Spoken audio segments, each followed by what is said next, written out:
Rusija, Novgorodska regija. Na prvi pogled se zdi, da gre za obrambno betonsko utrdbo.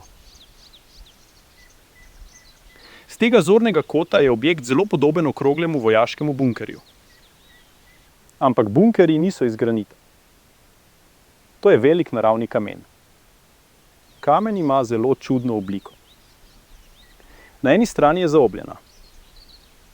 Na drugi strani ima kamen pravi kot. Tukaj je letalo in tukaj je letalo. Obrazi se nahajajo pravokotno drug na drugega. Hrbtna stran kamna ima poševno obliko. In tukaj je očiten zorni kot. Na hrbtni strani je višina kamna manjša.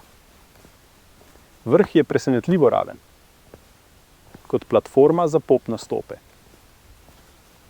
Lokalna uprava je zagotovila klopi za gledalce. Odrska ploščad iz naravnega granita.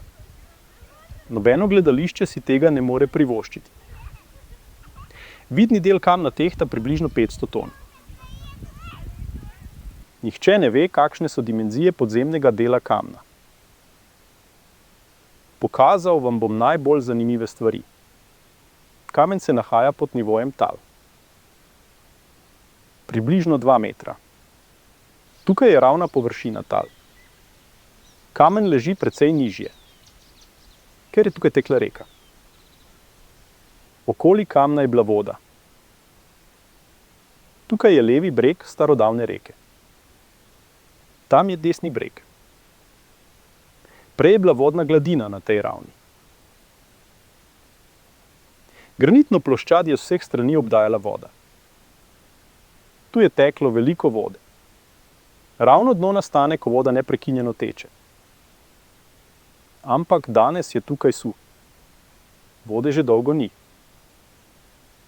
Od velike reke ni ostalo skoraj nič. Zelo šibek tanek curek.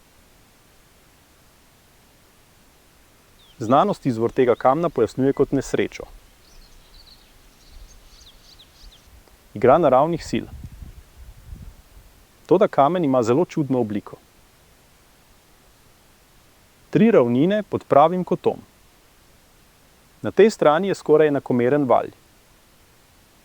Platforma z ravnim vrhom, ki je udobna za ljudi. Zgornja ploščad je tik nad starodavno gladino vode. Izgleda bolj kot zgradba, ki jo je nekdo zgradil. Narejen za specifično praktično nalogo. Verjetno je bil namen kamna povezan z vodo.